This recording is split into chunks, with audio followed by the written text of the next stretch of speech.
তাহলে আপনি হ্যামিল্টন সাহেবের গ্রামে থাকেন? তুলে ধরা হতো তাহলেও অনেকে সুন্দরবন সম্পর্কে বুঝতে পারতেন, অনুভব করতে পারতেন। হ্যাঁ বলুন। হ্যামিল্টন সাহেবের কি বললেন বংশ পরস্পরা? হ্যামিল্টন সাহেবের ভাইপোর নাম ছিল জেমস হ্যামিল্টন। আচ্ছা।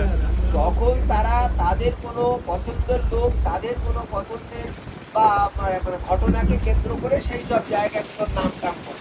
আচ্ছা। আমার গ্রামের নাম ওনার ভাইপোর নাম অনুসারে। কি? ওনার ভাইপোর নাম ছিল জেমস হ্যামিল্টন। James Hamilton. আমার গ্রামের নাম জেমসপুর, পাশের গ্রামের নামটা অ্যানপুর। ওনার ভাইটির নাম ছিল Annie Hamilton. Annie Hamilton. Annie Hamilton. Hamilton. হ্যাঁ।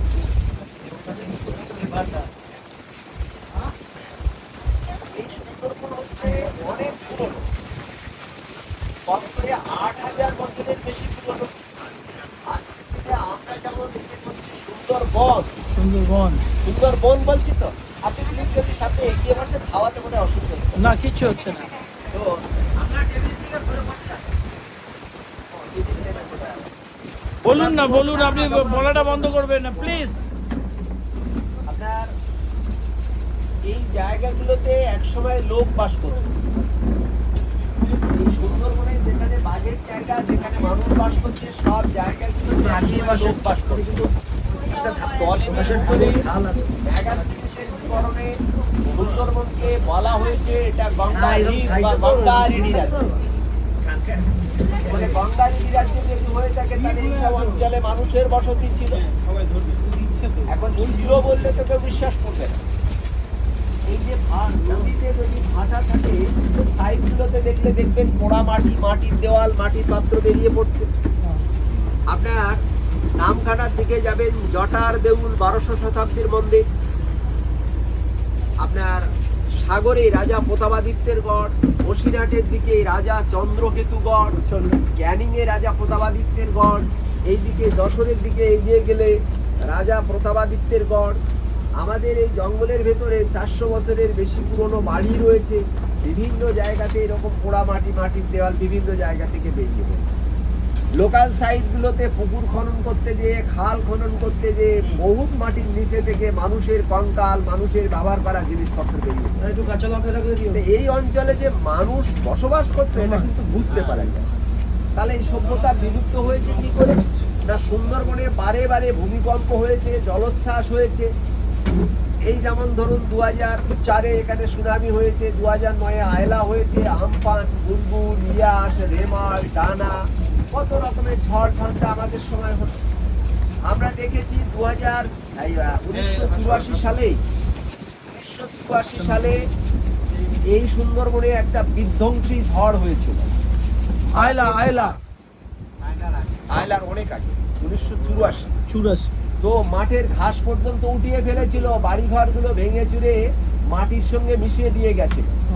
আমাদের সাহেব ফিল্ড ডাইরেক্টর বরুণ সেনগুপ্ত এই সজনেখালির সামনে লঞ্চ নিয়েছিলেন। বরুণ সেনগুপ্ত তো বর্তমানে এডিটর। ও বরুণ সেনগুপ্ত নয়, ফিল্ড ডাইরেক্টর ছিলেন। ১৯৮৪ সালের কথা বলছি। ও আচ্ছা।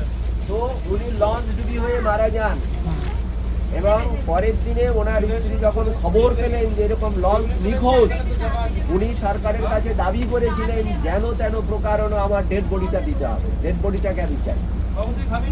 তাই সেই ডেড বডিকে খোঁজার জন্য কলকাতা থেকে ১০০ জনের মতো ডুবুরি এনে বাংলাদেশের রায়মঙ্গল, বর্ডার নদী, ঝিলা, ম্যালডেলিয়া, কোরআনখালী, এই আপনার মালসা ভাঙি, এই গুমদি নদী হয়ে বিদ্যা মাতলা দিয়ে বঙ্গোপসাগর পর্যন্ত নেমে যাওয়া হয়। কোথাও লঞ্চের সন্ধান পাওয়া যায়। লঞ্চ সজনেখালির সামনে লঞ্চ ডুবি হয়ে মাটি চাপা পড়ে যায়। আমাদের দয়াপুরের ৩খানা বাড়ি লোকজন সমেত একেবারে নিশ্চিহ্ন হয়ে যায়, তার কোনো সন্ধান পাওয়া যায়নি, লাশ পর্যন্ত বাঁচতে পাওয়া যায়। এইখান থেকে ছিল বিস্তীর্ণ পাখির জায়গা, পাখিরালা নাম। চরে যেমন পাখি বসতো, এপারেও পাখি বসতো। এক রাত্রে পাখির বাচ্চা, ডিম, বড় যা ছিল এক রাত্রে শেষ, একটা বাঁচতে পারেনি। পাখিরালা নাম রয়ে গেছে। এই নদীর মাঝখানে ছিল মানুষের চাষের জমি, বাড়ি ঘর, ভাঙতে ভাঙতে এখন দেখুন কি হয়েছে। ওই জেলা পরিষদের বাংলো দেখা যাচ্ছে, লাল বাড়িটা অন্তত ½ কিলোমিটার ভেতরে ছিল নদী বাঁধ থেকে। এখন সেই বাঁধ ভাই নদী চলে গেছে সেই জেলা পরিষদের বাংলোর কাছে। আমূল পরিবর্তন ঘটাচ্ছে।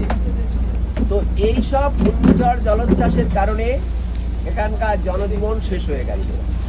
প্রকৃতির সঙ্গে লড়াই করে যারা বেঁচে গেল, প্রথম দিকে আসে বর্গিরা, নালে এই টেবিলে বসুন। আপনি বসুন, খেয়ে নিন। আমি প্রথম দিকে আসে এইদিকে এইদিকে এইদিকে আমার দিকে, এই চেয়ারে বসুন। আসে বর্গিরা, তারপরে আসে মগ। এই মগেরা এখানে সর্বশেষ জনজীবন বিধ্বস্ত করার জন্য গুরুত্বপূর্ণ ভূমিকা নিয়েছিল। তারা এখানে মানুষের সর্বস্ব লুটে নেওয়া, বাড়িঘর জ্বালিয়ে পুড়িয়ে দেওয়া, মেয়েদের মান সম্ভ্রম হানি করা, এর সাথে সাথে যে কাজটা করেছিল সেটা হচ্ছে মানুষ বিক্রি করার ব্যবসা। আমি দেবো না, আমি দেবো না, দেবো না, please please please please please. মানুষ বিক্রি করার, হ্যাঁ মানুষ এখান থেকে ছেলে মেয়েদের ধরে নিয়ে, এখান থেকে ছেলে মেয়েদের ধরে নিয়ে তাদের দেশে নিয়ে 20 থেকে 30 টাকায় একটা মানুষকে বিক্রি করে দিত।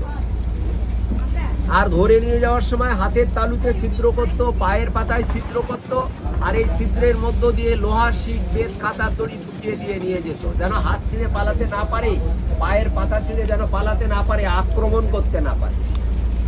এই রকম অবস্থা যখন তারা করলো, তখন এই অঞ্চল থেকে ওদের হাত থেকে বাঁচার জন্য লোকেরা চলে যেতে। এখন বলবে কেন তাদের কি কোনো বিরোধ করার কোনো সুযোগ ছিল না? হ্যাঁ, রাজা প্রতাপাদিত্য সুন্দরী কাঠের নৌকা বানিয়ে এদের প্রতিহত করার চেষ্টা করেছিলেন। প্রথম দিকে সফল হলেও শেষের দিকে তিনি সফল হননি। মগেরা তাদের মুল্লুক বানিয়ে ফেললো। তাই এখনো আমরা কথায় কথায় বলে, তুমি মগের মুল্লুক পেয়েছো নাকি? মগের মূল্য, হ্যাঁ, তুমি কি মগের মুল্লুক পেয়েছো নাকি? তার মানে এখানে যা কিছুতেই করা যায়। তো এই অবস্থা যখন এরা সৃষ্টি করলো, তখন আস্তে আস্তে জনজীবন শেষ হতে লাগলো। এক সময় দেখা গেল সুন্দরবন থেকে পুরোপুরি জনবসতি উচ্ছেদ হয়ে গেছে, সমুদ্রের লবণ জল এসে গ্রাস করতে লেগে গেছে, এই ধরনের ম্যানগ্রোভ সৃষ্টি হয়েছে। এই বন বিস্তৃত হয়েছে কলিকাতার কালীঘাট, বাঘাযতীন, গড়িয়া, যাদবপুর, ভাঙড়, বসিরহাটের নিম্ন অংশ সবটাই বনে পরিণত হয়ে যায়। ব্রিটিশ পিরিয়ডে এসে, প্লিজ শোনা শোনা,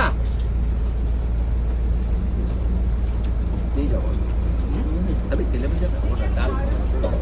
আচ্ছা মিষ্টিটা আমি দিচ্ছি, যাও। তো এটা যখন পুরোপুরি জঙ্গলে পরিণত হয়ে গেল, ব্রিটিশ পিরিয়ড এলো, ডাম্পিয়ার সাহেব বলে একজন সাহেব, তুমি ডিমটা তুলে নাও, এটা আমি নিয়ে নিচ্ছি। হজেজ সাহেবকে দায়িত্ব দিলেন সুন্দরবনের সীমারেখা টানা, যে কতদূর সুন্দরবন। হজেজ সাহেব দেখলেন বঙ্গোপসাগরের জলটা নদী নালা খালখানির ভেতর দিয়ে যতটা উত্তর দিকে উঠে যায় এবং এই ধরনের ম্যানগ্রোভ সৃষ্টি হয়ে আছে, ততটাকেই সুন্দরবনের সীমারেখা টানা। এই সীমারেখা অনুযায়ী আজকের দিনে আমরা কি বলি, উত্তর 24 পরগনার 6টা ব্লক, দক্ষিণ 24 পরগনার 13টা ব্লক, 1319টা ব্লক এবং এই 4264 বর্গ কিলোমিটার, এটাই হচ্ছে সুন্দরবন। তাই আগামী দিনে উত্তর আর দক্ষিণ 24 পরগনাকে কেটে বোধহয় সুন্দরবন নামে আলাদা করে একটা জেলা তৈরির পরিকল্পনা চলছে। এত বড় এরিয়া, 102টো দ্বীপ নিয়ে সুন্দরবন, 54টা দ্বীপে বর্তমানে লোক বাস করে, আর 48টা দ্বীপ আছে। আর তার মধ্য দিয়ে ছোট বড় খাল খানি বেষ্টিত হয়ে কয়েকশো দ্বীপে পরিণত করেছে, টুকরো টুকরো দ্বীপ, ছোট ছোট দ্বীপ। তো এইটা গেল টলেমির কথা, মেগাস্থেনিসের কথা। রামায়ণ মহাকাব্যে সুন্দরবনকে বলা হয়েছে এটা পাতাল বা রসাতল। পাতাল বলা হয়েছে। পাতাল, পাতাল শব্দের অর্থ কি? পাতাল শব্দের অর্থ হচ্ছে নিচু জায়গা, লোল্যান্ড। এই যে গ্লোবাল ওয়ার্মিং কার্যকরী হচ্ছে, বরফ গলছে, তাতে আমরা কেন চিন্তিত হব? আমরা চিন্তিত হচ্ছি এই কারণে, ওই বরফ গোলা জলগুলো এসে আমাদের এইদিকে চাপ সৃষ্টি করছে, জলস্তর বাড়ছে, আমাদের এখানে দ্বীপগুলো আস্তে আস্তে জলের নিচে তলিয়ে যাওয়ার উপক্রম হচ্ছে। কতটুকু জল বেড়েছে? না, 3.14 মিলিমিটার জল বেড়েছে মাত্র। তাতেই আমাদের এই দুরবস্থা শুরু হয়েছে। কলকাতায় এই পুজোর কাছাকাছি বোধহয় 2 ঘন্টার মতো বৃষ্টি হলো, পুরো কলকাতাটাকে জলের নিচে দিয়ে চলে গেল।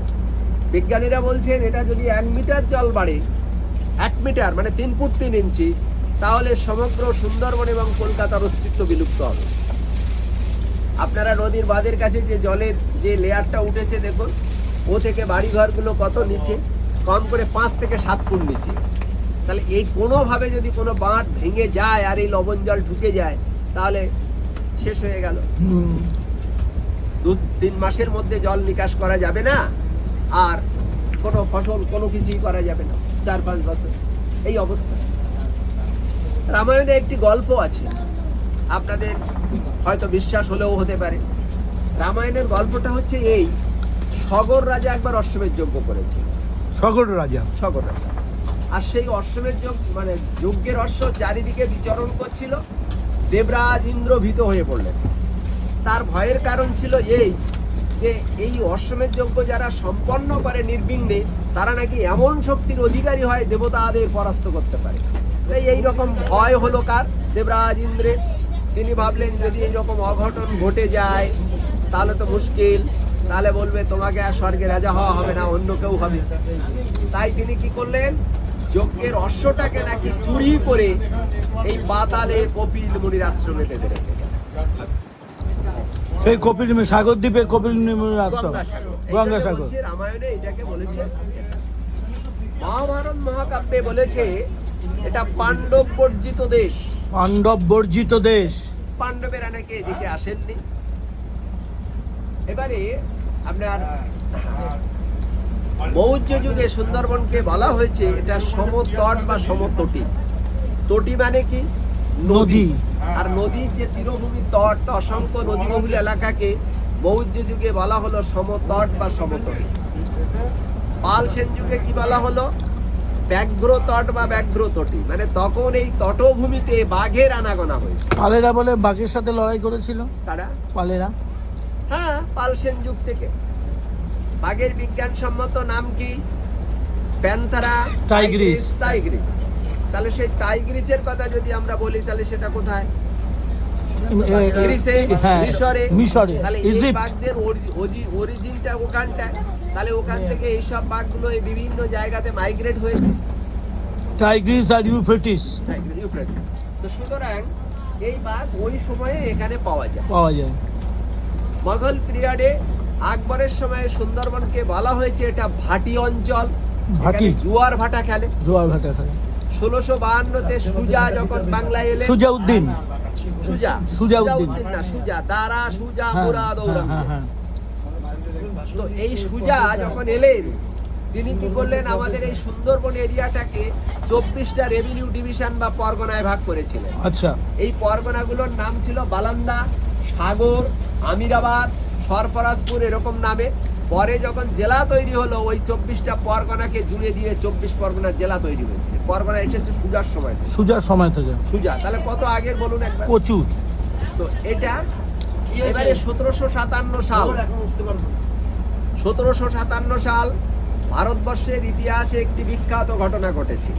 সিপাহী বিদ্রোহ না, 1757 তো। 1757 ওটা 1857 পলাশির যুদ্ধ। হ্যাঁ। আর 1857 হচ্ছে সিপাহী বিদ্রোহ, 100 বছর পরে। তা 1757 সালে পলাশির যুদ্ধ কেন হলো? না, east India company Robert Clive বাংলায় এসে অবাধে ব্যবসা বাণিজ্য শুরু করেছিল, কোনো শুল্ক দিচ্ছিল না। আর যত্রতত্র বাণিজ্য কুটির বানিয়ে বানিয়ে সৈন্য সামন্ত এনে এনে রাখছিল। সিরাজউদ্দৌলা বয়সে কম হলেও তিনি সেই সময় বুঝে নিয়েছিলেন অদূর ভবিষ্যতে রবার্ট ক্লাইভ বাংলায় বড় ক্ষতি করতে চলেছে। তাই তিনি কি করলেন, জোর করে বাণিজ্য শুল্ক আদায় করা বাণিজ্য কুটির ভেঙে দিতে লাগলেন। যে বাংলায় ব্যবসা করতে গেলে শুল্ক দিয়েই ব্যবসা করতে হবে, বাণিজ্য কুটির বানানো চলবে না, কুটির বানাতে গেলে আমার অনুমোদন নিতে হবে, আমি যেখানেই বলবো সেখানেই করতে হবে। ইস্ট ইন্ডিয়া কোম্পানি বুঝে গেলেন সিংহাসনে থাকলে সিরাজ আমাকে বাংলায় ব্যবসা করতে দেবে না, ওকে হটাতে হবে, তাই একে হটাতে হবে। তাই তিনি কি করলেন, সিরাজের সেনাপতি জাফর আলী খানকে গোপনে ডেকে নিলেন, তাকে বোঝালেন তুমি আমাকে সহযোগিতা যদি করো খুব সহজে সিরাজ পরাজিত হবে, আর সিরাজ পরাজিত হলে তুমি হবে বাংলার নবাব। তা কে না নবাব হতে চায়? এই জাফর আলী খান এই ষড়যন্ত্রে লিপ্ত হলেন। তিনি রায়তুল্লাহ, জগৎ শেঠ, ঘোষাটিকে আবার বোঝালেন যে আমি নবাব বলে বড় বড় রাজপথ পাবে, আরো বেশি বেশি অর্থ তোমাদের কাছে আসবে। তাই যদি নবাবের বিরোধিতা করতে যে যদি যুদ্ধ অনিবার্য হয়, সৈন্য সামন্তের বেতন চাই, অর্থ চাই, এইগুলো তোমাদের জোগাতে হবে, কারণ এত অর্থ মির্জাফরের ছিল না। তাই এই ষড়যন্ত্রী দল সবাই মিলে ষড়যন্ত্র করে সিরাজের পরাজয় ঘটায়। পলাশির প্রান্তরে কি দেখা গেল? মির্জাফর বিশাল সৈন্যবাহিনী নিয়ে দাঁড়িয়ে থাকলেন। মীর কাসিম মীর এবং মদন। মীর মদন প্রবল বিক্রমে যুদ্ধ করে লড়াই করে ইংরেজ বাহিনীকে প্রায় পরাজয় নিশ্চিত করে ফেললো। কিন্তু ভাগ্য মানে বিপর্যয় ঘটে, প্রাকৃতিক দুর্যোগ নেমে যায়, ভারতীয় সেনাবাহিনীর গুলি বারুদ নষ্ট হতে থাকে। তখন তারা তাৎক্ষণিকভাবে সিদ্ধান্ত নেয় ইংরেজরা পালিয়ে যাচ্ছে, ওদের পেছনে যে আর শক্তি ক্ষয় করে কাজ নেই। এই যে ভুল সিদ্ধান্তটা ছিল, এই সুযোগটা নিল ইস্ট ইন্ডিয়া কোম্পানি। তারা কি করলো, অতর্কিতে ইংরেজ বাহিনীকে আক্রমণ শানিয়ে বসলো। কিন্তু এই সময় লক্ষণীয় বিষয় যে ইস্ট ইন্ডিয়া কোম্পানিকে সহযোগিতা করার কথা ছিল মীর জাফরের। ইংরেজ বাহিনী যখন পরাজিত হচ্ছে তখন মীর জাফর সহযোগিতা করলো না। আবার বিপরীত ক্রমে যখন ইংরেজ বাহিনী ভারতীয় সেনাবাহিনীর পরাজয় নিশ্চিত করে ফেললো, তখনও সিরাজের সেনাপতি হয়ে মীর জাফর দাঁড়িয়ে থাকলেন, সিরাজের পক্ষে লড়াইটা দিলেন। এই যে দুমুখ নীতি, এইটা ইস্ট ইন্ডিয়া কোম্পানি লক্ষ্য করলো এবং তিনি বুঝে গেলেন এত বড় মীর জাফর, এত বড় বিশ্বাসঘাতক দেখা যায় না। ওই মীর কথাটা কোনো ভারতীয় জোড়েনি, জুড়েছে ওই ওরাই মীর জাফর। মীর জাফর ওরাই জুড়েছে। জাফর আলী খানের নামের আগে মীর কথাটা ওরাই জুড়ে দিয়েছে। অ্যাকচুয়ালি ওর অরিজিনাল নাম জাফর আলী খান। জাফর আলী খান। তাই তাকে বাংলার সিংহাসনে বসালেন বটে, বসেই চাপ দিতে লাগলেন যে তুমি একটা বিশ্বাসঘাতক, কারণ তুমি আমাকে সহযোগিতা করলে না, সিরাজকে সহযোগিতা করলে না। সিরাজ অনেক ভালো, সরাসরি আমার বিরোধিতা করেছে, আর তুমি গোপনে আমার ক্ষতি করতে চাইছো। তাই তোমার মতো একটা লোককে বাংলার সিংহাসনে বসাতে যেয়ে আমাকে যুদ্ধ সংগঠিত করতে হলো। আর যুদ্ধ মানে তো অর্থ ক্ষতি, সৈন্য সামন্ত ক্ষতি। এত সব করে তোমার মতো লোককে বাংলার সিংহাসনে বসিয়ে আমি কি লাভ পাবো? এই লাভ লোকসানের হিসাব যখন শুরু হলো, মীর জাফর তখন বুঝে গেল কৌশলে সিরাজকে সরিয়েছে, এখন আমাকে সরাতে চাইছে। কিন্তু এখন যদি সিংহাসনে টিকে থাকতে হয় তাহলে কাকে খুশি রাখতে হবে? এই ইস্ট ইন্ডিয়া কোম্পানি। তাই তাকে খুশি রাখার জন্য তিনি কি করলেন, এই সুন্দরবনটাকে উপহার দিলেন ইস্ট ইন্ডিয়া কোম্পানিকে। বললেন তুমি আমাকে বাংলার সিংহাসনে বসতে সাহায্য করেছো, তার প্রতিদান স্বরূপ এই সুন্দরবনটাকে উপহার স্বরূপ দিলাম। ইস্ট ইন্ডিয়া কোম্পানি বললেন আজকে দিয়েছো কালকে কেড়ে নেবে, এটা তোমাকে তো আমি বিশ্বাস করতে পারি না। তাই মীর জাফর কি করলেন, লিখিত দানপত্র করে দিলেন। বোঝা গেল? তাহলে চলে গেল সুন্দরবন কাদের হাতে চলে গেল? East India company. East India কোম্পানির সম্পত্তি, এটা আর ভারতের সম্পত্তি ছিল না।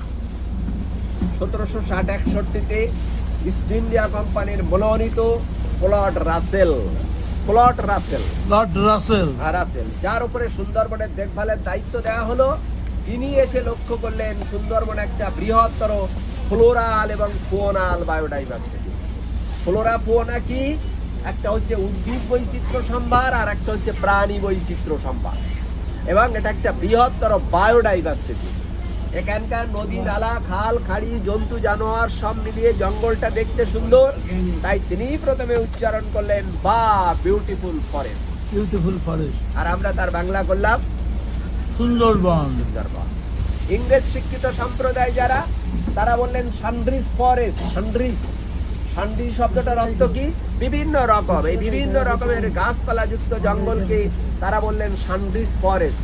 এই সানড্রি শব্দটা থেকে সুন্দরবন নামটা এসেছে বলে অনেক ইংরেজ ঐতিহাসিক লিখিত অভিমত দিয়েছেন। ইংরেজ ঐতিহাসিক বিবারিজ সাহেব বলেছেন বাংলাদেশের সুন্দর নদীর তীরে সুন্দরী বনের আধিক্য ছিল, তাই সুন্দর এভাবেও সুন্দরবনের নাম আসতে পারে। আমাদের সুন্দরবনটা তৈরি হয়েছে পশ্চিম দিকে গঙ্গা নদী, পূব দিকে ব্রহ্মপুত্র নদী, এদের শাখা নদী উপনদী বাহিত পলি মাটি বঙ্গোপসাগরের তীরে জমে জমে এই টুকরো টুকরো দ্বীপগুলো তৈরি হয়েছে। তাই সমুদ্রের ধারে যে বন, স্থানীয় লোকেরা একে বললো সমুন্দর বন, তা থেকে সুন্দরবন হলো। আর কি, আমরা যেভাবেই বলি না কেন, স্থানীয় লোকেরা একে সুন্দরবন বলে না, তারা কি বলে? তারা বলে বাদা বন। সুন্দরবনের বহুল প্রচলিত নাম বাদা বন। বাদা মানে ঝোপঝাড়ের বন। চলতে গেলে অনেক বাধা বিপত্তি আছে।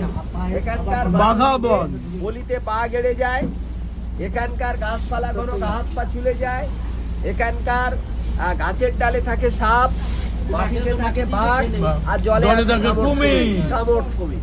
তাই এ জঙ্গলে চলতে গেলে সব জায়গায় বাধা বিপত্তি রয়েছে, তাই নাম হলো বাধা বন। আর এই বাধাগুলো কেটে আমরা যখন বসতি করেছি, এটা হচ্ছে আবাদ। সুন্দরবনের 102 দ্বীপের মধ্যে 54টা দ্বীপ হচ্ছে আবাদ করা, তাই সুন্দরবন হলো বাধা আবাদার জায়গা। এবারে কবে থেকে এই বন কাটা হয়েছে ওই কথাটা বলতে যেয়ে আমি এই পেছনের এই সুন্দরবনের নামকরণটা একটু বললাম। 1765 দিকে রেনেল সাহেব বলে একজন সাহেব সুন্দরবনে আসেন। তার সেন দৃষ্টি পড়ে গেল যে সুন্দরবনের এই কাঠ মোমবাতি বেচে আমাকে রেভিনিউ নিতে হবে। ক টাকা রেভিনিউ পাবো? এখানকার নদীর জলের লবণ মাছ থেকে রেভিনিউ কাটাই করতে হবে। কি পাবো আমি এখানে? কাঠ বেচে ক টাকা আসবে? মোমবাতি থেকে ক টাকা আসবে? ওর চাইতে যদি বনগুলো কেটে দিয়ে এখানে যদি মানুষের বসতি বর্তন করতে পারি তাহলে তাদের প্রয়োজনে তারা ফসল ফলাবে, তা থেকে আমরা বেশি রেভিনিউ পাবো এবং এটা হবে দীর্ঘস্থায়ী। তাই সুন্দরবন কেটে লোক বসতি বর্তন করা যায় কিনা এই প্রস্তাব দিয়ে লর্ড ক্যানিংকে চিঠি লেখা হয়।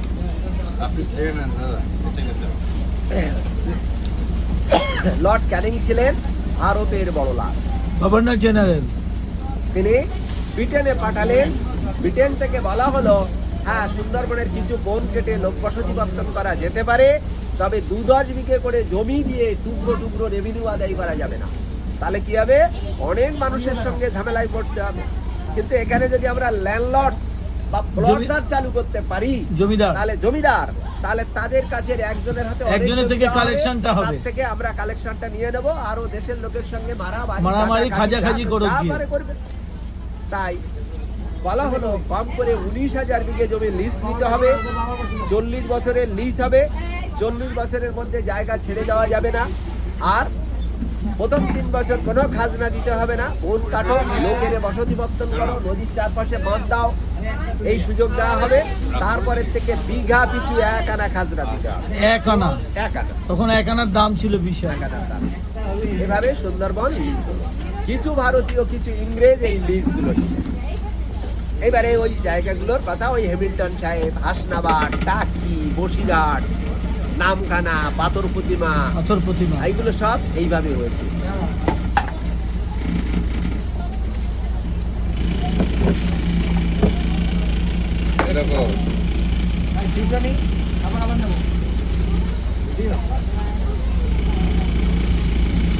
এই অসাধারণ ওভারভিউ এখনো শেষ হয়নি। সুন্দরবন তো আর 5-10 মিনিটের বলে দিলে হবে না, এই অনেক হিস্ট্রি আছে। স্যারের নাম কি?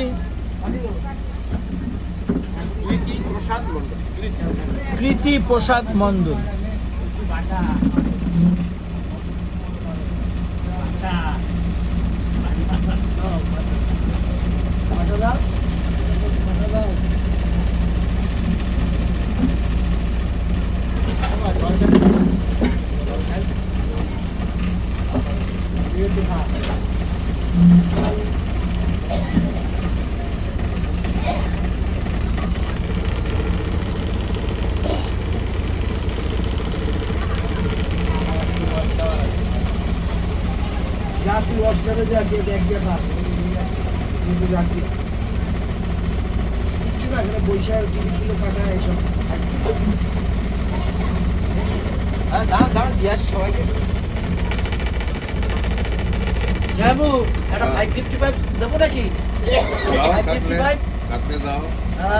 বসে আছে নৌকার মাথায়।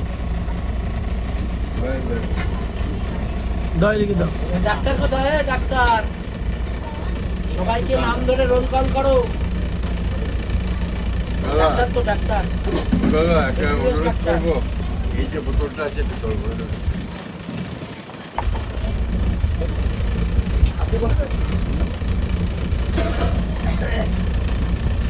আসেন, আপনি আসেন। কোথায়? আপনি চা খেতে খেতে বলুন, আসুন ওদিক দিয়ে ঘুরে চলে আসুন। আপনার একটা বই ওনার সাথে দেন, উনি বই লেখেন। রামকৃষ্ণ কলেজের প্রফেসর ছিলেন, এখন রিটায়ার্ড লোক। উনি বই লেখেন। এই তথ্যগুলো ওনার সাথে বসে একটু নোট করেন। যাই আসুন, এদিকে আসুন। বইটা যে সুন্দরবনের বইটা যে লিখবেন, ঠিক আছে, আপনি বসেন, চাটা খান। আমার একটু জল দিয়ে তো ডাইভ করছি। আচ্ছা, শুরু করুন। আমাদের দ্বিতীয় ফেজ শুরু হলো এই সুন্দরবনের আলোচনা চক্রের দ্বিতীয় ফেজ। উনি একটু চা পানের বিরতি নিলেন, আবার উনি পুনরায় শুরু করলেন। সুন্দরবনের প্রথম যে দ্বীপটাকে মানুষের বাসযোগ্য করা হলো সেটা হচ্ছে হেঙ্গেলগঞ্জ। হিঙ্গলগঞ্জ। হিঙ্গলগঞ্জ। হিঙ্গলগঞ্জ। আমি তো উচ্চারণ করি। হিঙ্গলগঞ্জ। হ্যাঁ, যশোরের রেভিনিউ কালেক্টর টিলম্যান হেঙ্গেল পরীক্ষামূলকভাবে সুন্দরবনের এই দ্বীপটা ইজারা নিয়ে বন কেটে বসতি স্থাপন করে তার নিজের নামে নামকরণ করলেন হেঙ্গেলগঞ্জ। হিঙ্গলগঞ্জ, সেখান থেকে অপভ্রংশ হয়ে পরবর্তীকালে হিঙ্গলগঞ্জ আমরা হলো। এই কারটাকে অমিট করিয়ে দিয়ে রস্বইকার দিয়ে আমরা বলছি হিঙ্গলগঞ্জ।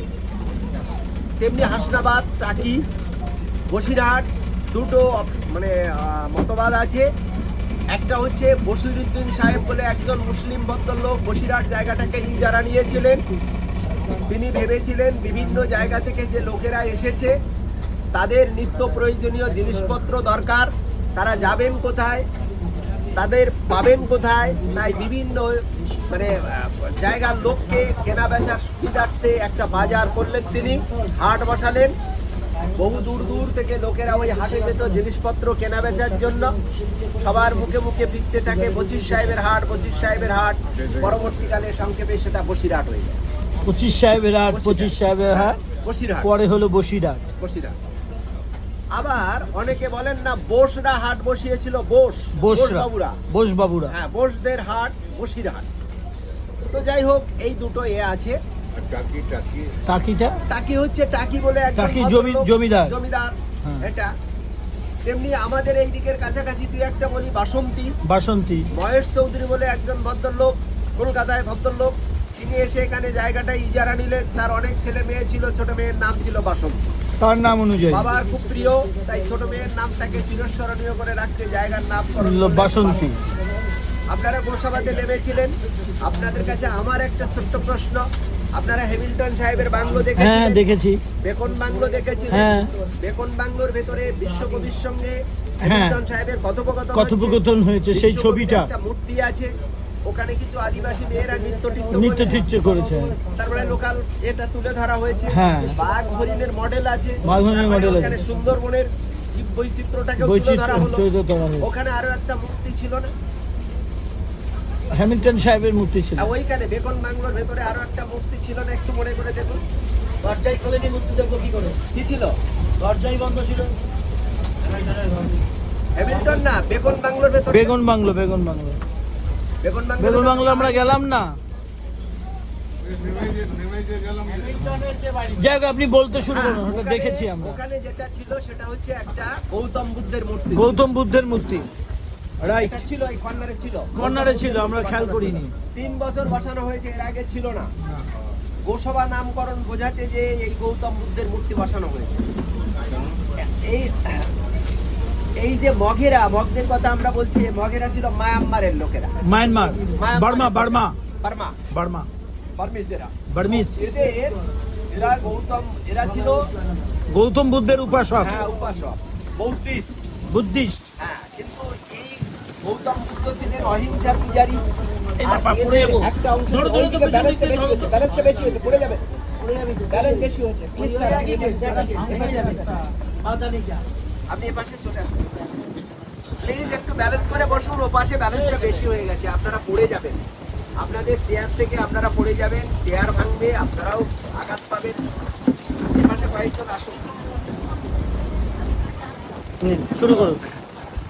তো এই মগেরা, এরা গৌতম বুদ্ধকে বলতেন গোয়াই। গোয়াই। গোয়াই, গোয়াই। বৈধ ভাষাতে গোয়াই শব্দের অর্থ হচ্ছে গোসাই। আর এই গোয়াই সেবা না দিয়ে তারা কোনো কাজ করতেন। আচ্ছা। হ্যামিল্টন সাহেব যখন এখানে আসেন, এই সুন্দরবন থেকে মগেরা প্রায় নিশ্চিহ্ন হয়ে যায়। বিচ্ছিন্ন হয়ে গেছে, কিন্তু তাদের দুই একটা ঘর রয়ে গেছে।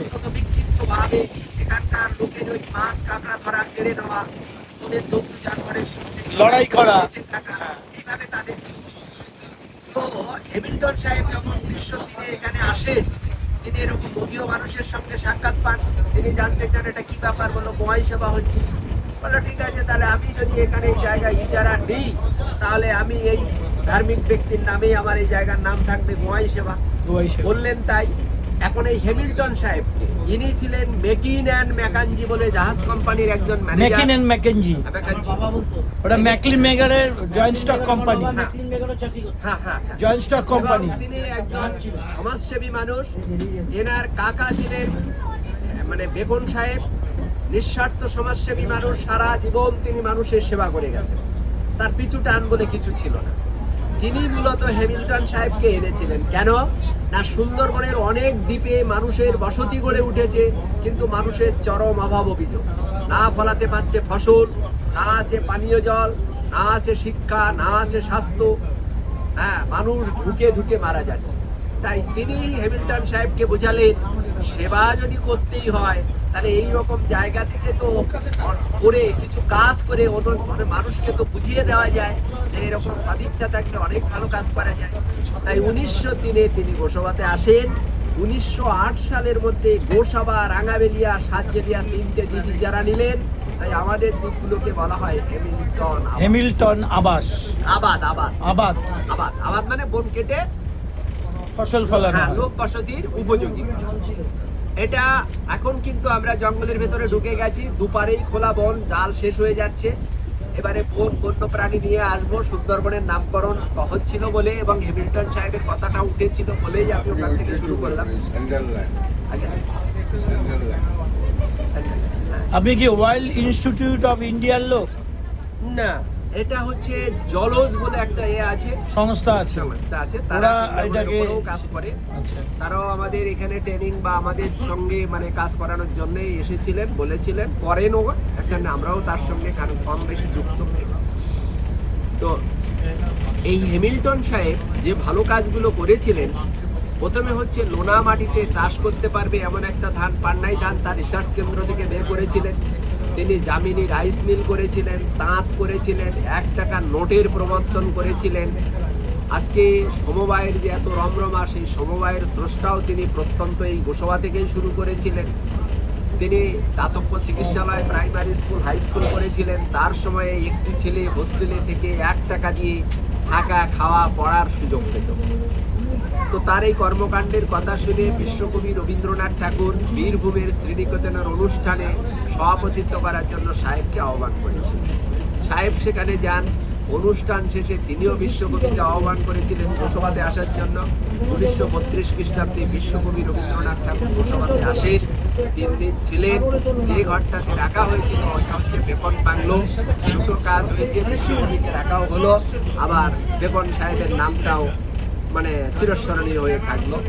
আমরা দুঃখিত এইসব ঘটনাগুলোকে যদি কোনো লিপিবদ্ধ আকারে বা ফলক আকারে রাখা হতো বা এই সমস্ত গুলো দেখানোর ব্যবস্থা হতো মিউজিয়াম মতো করে, তাহলে খুব ভালো হতো। কিন্তু আমরা দুঃখ পাই এইখানে যে দেশের নোবেল পুরস্কার পর্যন্ত চুরি হয়ে যায়, তার খোঁজ পাওয়া যায় না। সেদেশে আর আমরা কি, আর সবচেয়ে বড় কথা নোবেল প্রাইজের যে অরিজিনাল নোবেলটা ওটা শোকেজে রেখেছে, আর ডুপ্লিকেট কপিটাকে ওরা ভোল্টে রেখেছে, তাই না? সেটা সরকারিভাবে যা করার করে। হ্যাঁ, বলুন। বলছি নোবেলটা, অরিজিনাল যে নোবেলটা ওটা শোকেজে রেখেছে, আর ড্যামি কপিটাকে রেখেছে ভোল্টে। এটা কোনোদিন হয় না। আমি নিজে গিয়ে দেখেছি অরিজিনালটা। আগের গভর্নমেন্ট আর এই গভর্নমেন্ট কি উন্নয়ন করলো? স্যার, আগে বন নিয়ে তো আছি, বনের মধ্যে থাকি। হ্যাঁ, ওইসব ছেদ রাজনীতি, হ্যাঁ, ও ছেদ রাজনীতি, নোংরা জিনিস ওর মধ্যে না ঢোকাই ভালো। আমরা এই বনাঞ্চল নিয়ে আচার, স্যার এদিকে আপনি যেমন স্যার করছেন মনে করুন আমিও কম বেশি সেরকম। হ্যাঁ, বলছি যে এখানে কত পার্সেন্ট বনাঞ্চল আছে সুন্দরবনে? ওইটা নিয়ে এখনো তো বনে ঢোকেনি। আচ্ছা, তারপরে লাস্টে কি হলো, এই হ্যামিল্টন সাহেব বিশ্বকবি ফিরে গেলেন 1932-এ। 1939 সালে দেশে ফেরার পথে জাহাজে নিউমোনিয়া আক্রান্ত হয়ে এই সাহেব মারা গেলেন। আচ্ছা, নিউমোনিয়া সমস্ত সম্পত্তি চলে যায় হ্যামিল্টন ট্রাস্টির হাতে। এই ট্রাস্টির ম্যানেজার ছিলেন সুধাংশু মজুমদার। তিনি খোদ বাঙালি মানুষ। তিনি যখন ভাবলেন এই ওয়াই সেবার ওয়া উচ্চারণ করে বলতে হয়, এই ওয়াটাকে যদি আমরা উঠিয়ে দিই গোসাবা, তাহলে শুনতে তো খারাপ হয় না। তখনই তিনি ওই ওয়াই সেবার ওয়াটাকে অমিট করিয়ে দিয়ে গোসাবা করে দিলেন। এই গোসাবা নামকরণ বোঝাতে গিয়ে হ্যামিল্টন সাহেব গৌতম বুদ্ধের পত্রিকাকে বসানো। এইভাবে সুন্দরবনে 102 দ্বীপের মধ্যে ফরেস্টার দাদা ভাই, পেট্রোলিং বোট, ফরেস্টের পেট্রোলিং বোট,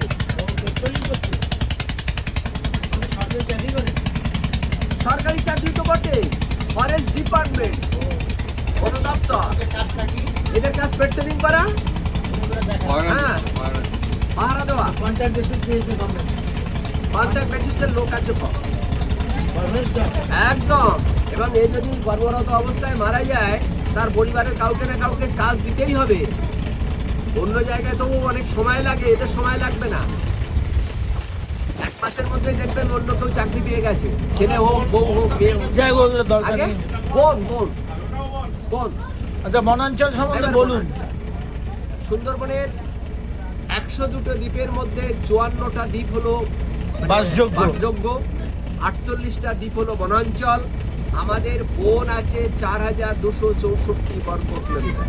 বাবা, 26,000 বর্গ কিলোমিটার জায়গা জুড়ে ছিল সুন্দরবন। পাকিস্তান ভারত যখন ভাগ হয়েছিল, আমাদের অংশে পড়েছিল, মানে ভারতে 9,630 বর্গ কিলোমিটার।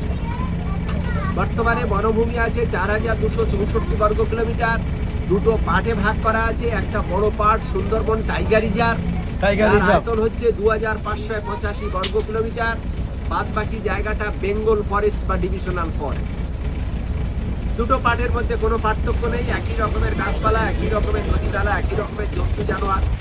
টাইগার রিজার্ভকে 3টে জোনে ভাগ করা আছে। একটা জোন হচ্ছে সজনেখালি স্যাংচুয়ারি জোন, 362 বর্গ কিলোমিটার এরিয়া। এটা অভয়ারণ্য। স্যাংচুয়ারি মানে অভয়ারণ্য। এই অভয়ারণ্যের মধ্যে আমরা যেমন ঢুকছি, তো এখানে জন্তু জানোয়ারের অসুবিধা হতে পারে, তাই কিছু নিয়ম কানুনের মধ্য দিয়ে এখানে টুরিস্ট পরিচালিত। এই টাইগার রিজার্ভের 362 বর্গ কিলোমিটার হচ্ছে বাফার জোন।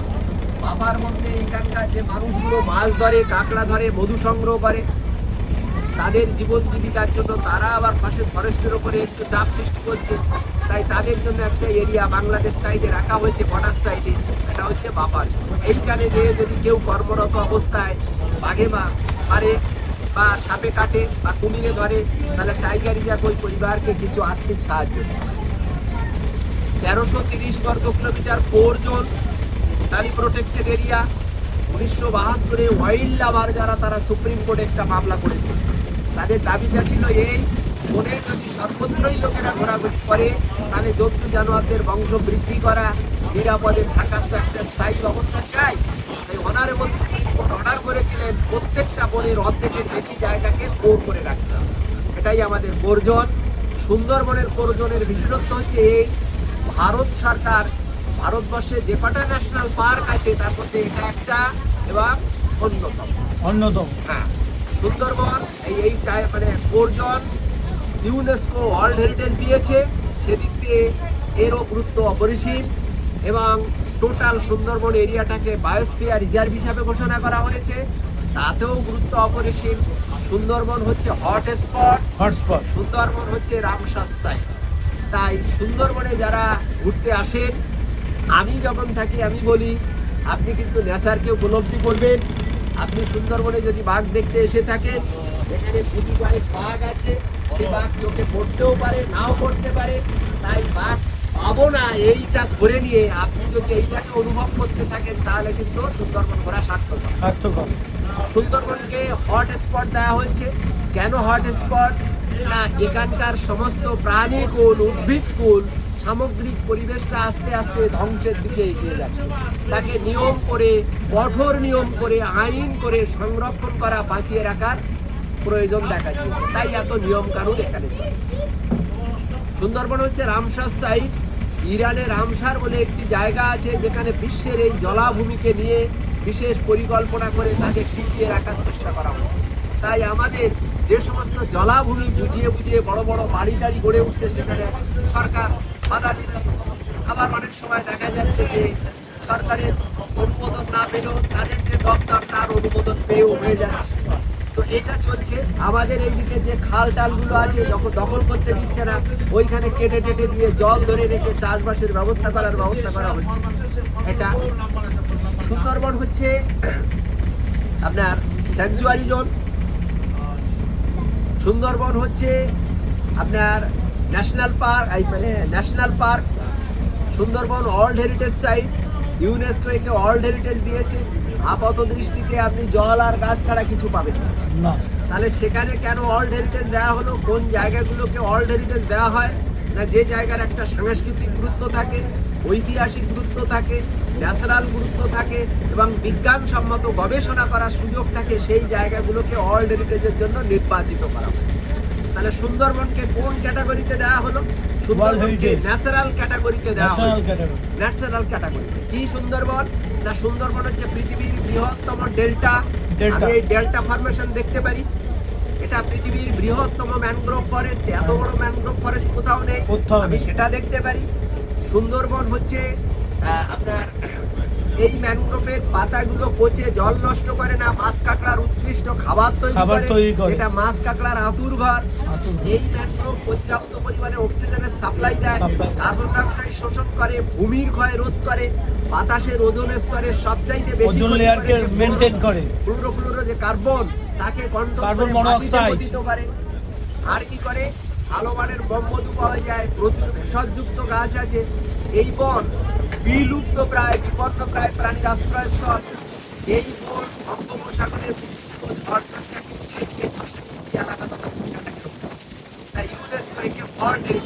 All head. আমি তো এটা দেখতে পাই, আমি এটা অনুভব করতে পাই। আমি অনুরোধ করবো আপনাদেরও যে আপনারাও এটা অনুভব করুন। আর কি সুন্দরবনের প্রাণী বৈচিত্র্য কম নয়, বায়োডাইভার্সিটি, অ্যানিমাল ডাইভার্সিটিও আছে। হ্যাঁ হ্যাঁ, এখানে 1586 প্রজাতির প্রাণী আছে। এখন এই প্রাণী যদি বাইসন, পান্ডা, নীলগাইয়ের বড় মতো প্রাণী হতো তাহলে আমরা হামেশাই দেখতে পেতাম। বাড়ির জানালায় বসে বসে আমরা যেমন বাইরে অনেক কিছু দেখি, লোকজন, গাড়ি ঘোড়া, বাইরে থেকে রাস্তা থেকে যেমন কেউ বুঝতে পারে না, ওই জানলার ভেতরে বসে বসে উঁকি মেরে মেরে কেউ বাইরের দিকে তাকাচ্ছে, সুন্দরবনের পরিবেশটা ঠিক নেই। ওরা হয়তো আমাদেরকে দেখে দিতে পারে, আমরা বাইরে থেকে ওদেরকে নাও দেখতে পারি। কেন না? এখানকার বড় প্রাণী হচ্ছে বাঘ, তারপরে বড় প্রাণী হচ্ছে হরিণ, এরপরে বন বেড়াল, চিতা বেড়াল, মেছো বেড়াল, গন্ধবকুল, ভোঁদড়, কেউ বা বেড়ালের মতো, কেউ বা কুকুরের মতো। 101 ক্যামেরায় ছবি ধরা পড়েছে।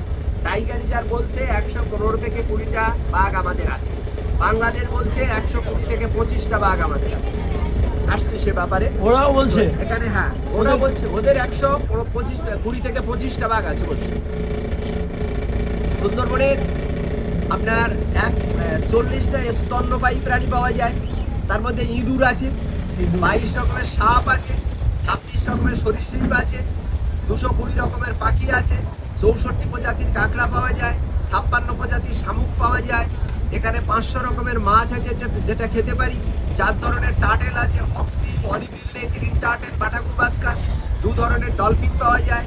অনেক রকমের শার্ক এখানে আছে। এছাড়া পাওয়া যায় হর্সু ক্রাবস,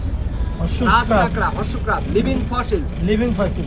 হ্যাঁ, যার আজও জীবন্ত পর্যন্ত কোনো বিবর্তন হয়নি। জীবাশ্ম। এর নীল রক্ত দিয়ে মানসিক রোগীর ওষুধ তৈরি হয়, গ্যাস্ট্রোএন্টেরাইটিসের মতো ওষুধ তৈরি হয়, ভ্যাকসিন তৈরি হয়, বায়োমেডিক্যাল সায়েন্সে কাজে লাগানো হয়। সেটাও এখানে পাওয়া যায়।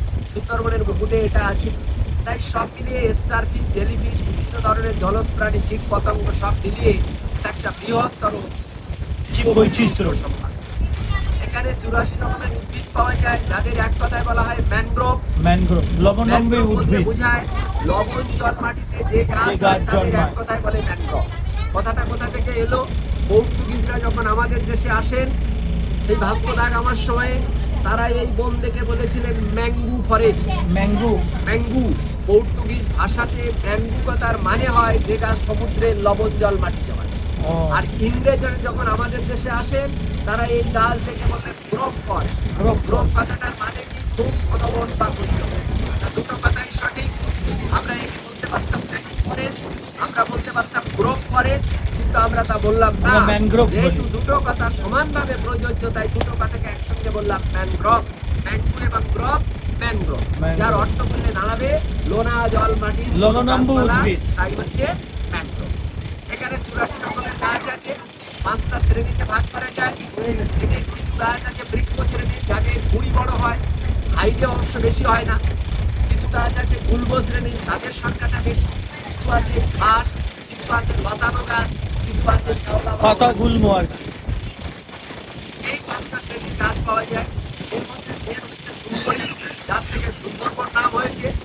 যারা বলছেন সুন্দরী গাছের থেকে তাদের যুক্তিটা হচ্ছে সুন্দরী কাঠটা ফার্নিচারের জন্য খুবই ভালো কাঠ, খুবই ভালো কাঠ। কাটলে পরে সিঁদুরের মতো রং আসে। রং হয়। স্থানীয় লোকেরা বলছেন সুন্দরী গাছ, সুন্দর গাছ, সুন্দর গাছের মতো। তাহলে এক কথায় প্রকাশ করলে হয় সুন্দরবন। ব্রিটিশরা ভালো বাংলা বুঝতেন না, তারা আতো বাংলাটাকে ইংরেজিতে লিখতে দিয়ে সুন্দরবনকে সুন্দরবন লিখে। সুন্দরবন, সুন্দরবনের সুন্দরবন।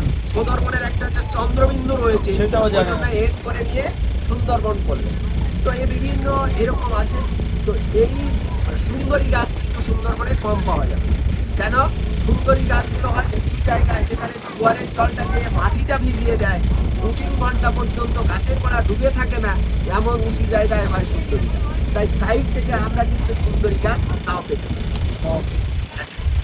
আর সুন্দরবনের শুধু ম্যানগ্রোভ বললে প্রকৃত ম্যানগ্রোভ হয় না।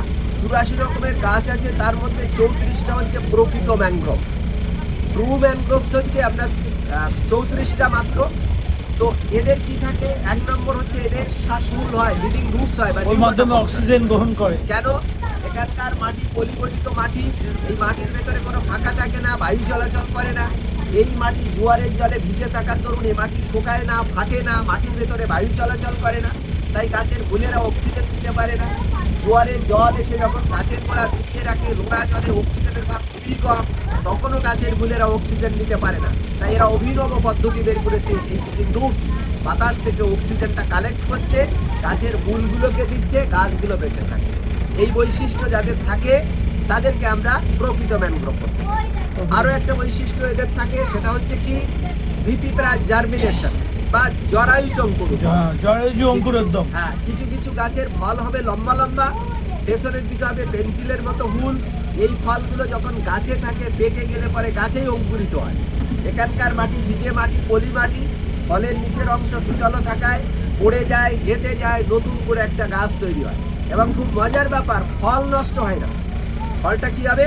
কাণ্ডে পরিণত হবে। আজ কাণ্ডে থেকে পরিণত। ফল আগামী দিনে সেই গাছের কুড়িতে পরিণত হবে। এইটা হচ্ছে ভিপিপ্রাস জার্মিনেশন।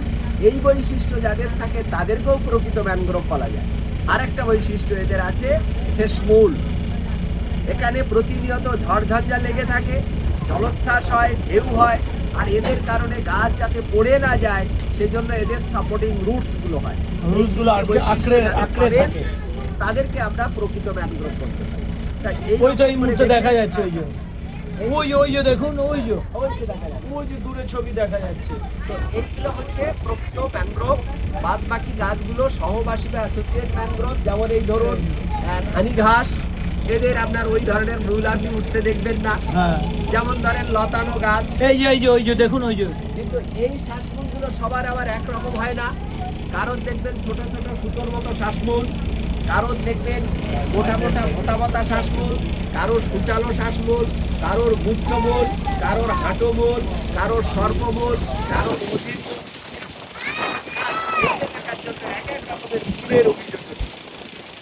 এগুলো অভিযোজন জনিত ব্যাপার। অভিযোজন জনিত ব্যাপার। আর কি কিছু কিছু গাছ আছে শ্বাসমূলের সাহায্যে লবণ জলটা পাতায় কমছে দিল। কোনো গাছ মানে লবণ মিষ্টি জল ছাড়া খাবার তৈরি করে নিতে পারে না। তো এরা কি করে? এই লবণ জলটাকে পিউরিফাই করে, যে শ্বাসমূল, সব গাছের শ্বাসমূলগুলো লবণ জলটাকে ফিল্টার করে, পিউরিফাই করে গাছে উঠিয়ে দেয়। তাই গাছের পাতাগুলো এর মিষ্টি জল বাষ্পায়িত হতে দেয় না। তাই এদের প্রত্যেকের পাতা হয় পুরু। ম্যানগ্রোভের পাতা এই কারণে পুরু হয়। বাতাস আছে, একটু আরাম লাগছে, কিন্তু এই বাতাসটা যদি না থাকতো আপনি এখানে টিকতে পারতেন না। কেন? গাছেরা অতিরিক্ত জলটাকে পাতার মাধ্যমে বাষ্পায়িত করে নিচেটাকে ঠান্ডা করে রাখে। কিন্তু যেহেতু এটা পরিশ্রমের ফসল, শ্বাসমূলের সাহায্যে লবণ জল ফিল্টার হয়ে যায়, ফিল্টার করতে হচ্ছে, তাহলে এই পরিশ্রমের ফসল কেউ নষ্ট করবে? তাই এদের পাতা প্রত্যেকের পুকু হবে। আর এখানে স্বাভাবিকভাবে আমরা গরম অনুভব করব। গরম অনুভব করব। আরেকটা কি, কিছু কিছু গাছের শ্বাসমূল লবণ জলটাকে সরাসরি গাছে উঠিয়ে দিল, পাতা এবং ছাল লবণটা বাইরে বের করে দিচ্ছে, জলটাকে ধরে রেখে লবণটা বাইরে বের করে দিচ্ছে। এইটাকে বলা হয় অসমোসিস প্রসেস। অসমোসিস, হ্যাঁ, অসমোসিস অভিশ্রবণ প্রক্রিয়া। হ্যাঁ, অভিশ্রবণ প্রক্রিয়া। যেভাবে বাড়িতে আমরা জলটাকে ফিল্টার করে নিই, ঠিক সেই রকম একটা পদ্ধতি এরা। তো এই অভিনব পদ্ধতিগুলো এই অভিনব পদ্ধতিগুলো আমরা দেখতে পাবো এখানে। আপনারা সেটাই লক্ষ্য করতে করতে যাবেন যে খালিটাতে ঢুকেছি, এটা সুদণ্ড খালি। আমাদের এখানে সব জায়গা শেষে একটা করে খালি কথা বলা আছে, খালি খালি। স্থানীয় লোকেরা এইগুলোকে বলতে খাল, খাল থেকে হলো খালি। কথাগুলো জুড়েছে। যদিও খালও বলা ঠিক নয়, কারণ খাল যেগুলো মানুষে খনন করে এগুলো তো কোনোটাই মানুষের এগুলো খালি না, এগুলো খাড়ি বলে না, খাড়ি খালি খাড়ি খাড়ি। কিন্তু স্থানীয় লোকেরা বলে খাল, আর এই খাল। খাল থেকে খালি কথাগুলো বেরিয়ে নাম করে। আচ্ছা। যেমন আপনি সোনারপুরের দিকে যাবেন, সব পুর, সোনারপুর, শুধু পুর নরেন্দ্রপুর, পুর, যাদবপুর, নরেন্দ্রপুর। কেন? পাঠযোগ্য জায়গা ছিল যেখানে মানুষ তার পরিচিতি দিতে পুর যোগ করে করে। নামখানার দিকে যাবেন, সব খানা, খানা খানা খানা ডোবা। খানা ডোবা। আবার কোনো জায়গাকে বুঝায়, যেমন গোসলখানা, গোসলখানা, সরাইখানা, সরাইখানা। তাই না?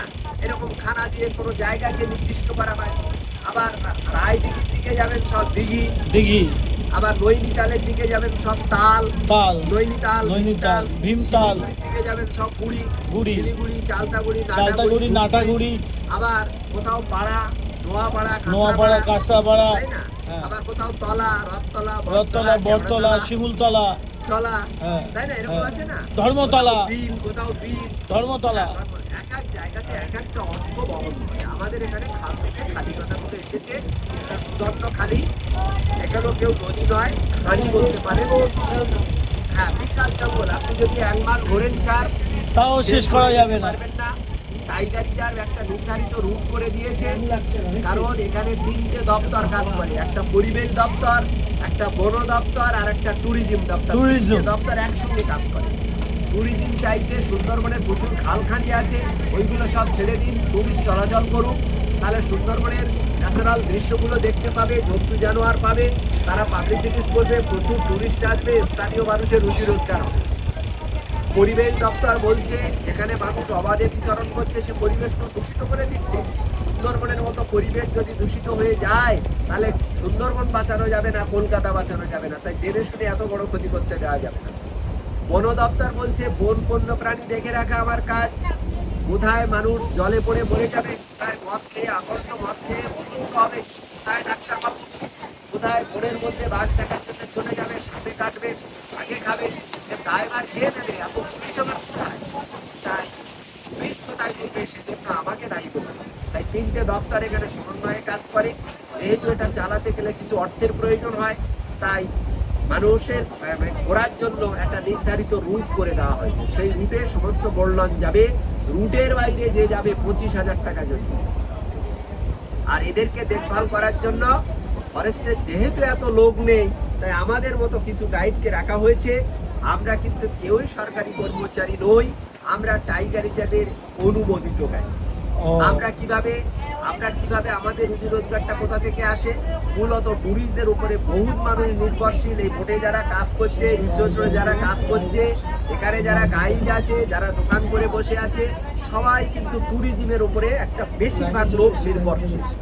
তো আমরা এখানে, আপনারা যখন আসেন, টাইগার রিজার্ভ থেকে ফিল্ড ডাইরেক্টরের নির্দেশ দেওয়া আছে, আমার গাইড ভিন্ন কোনো বর্ণান ঢুকবে না, ওরাই আমাদের রিপ্রেজেন্টেটিভ হিসাবে কাজ করবেন এবং তার জন্য 800 টাকা পে করতে হবে। আমার 62 জনের একটা পুরনো ইউনিয়ন আছে আমাদের গাইড।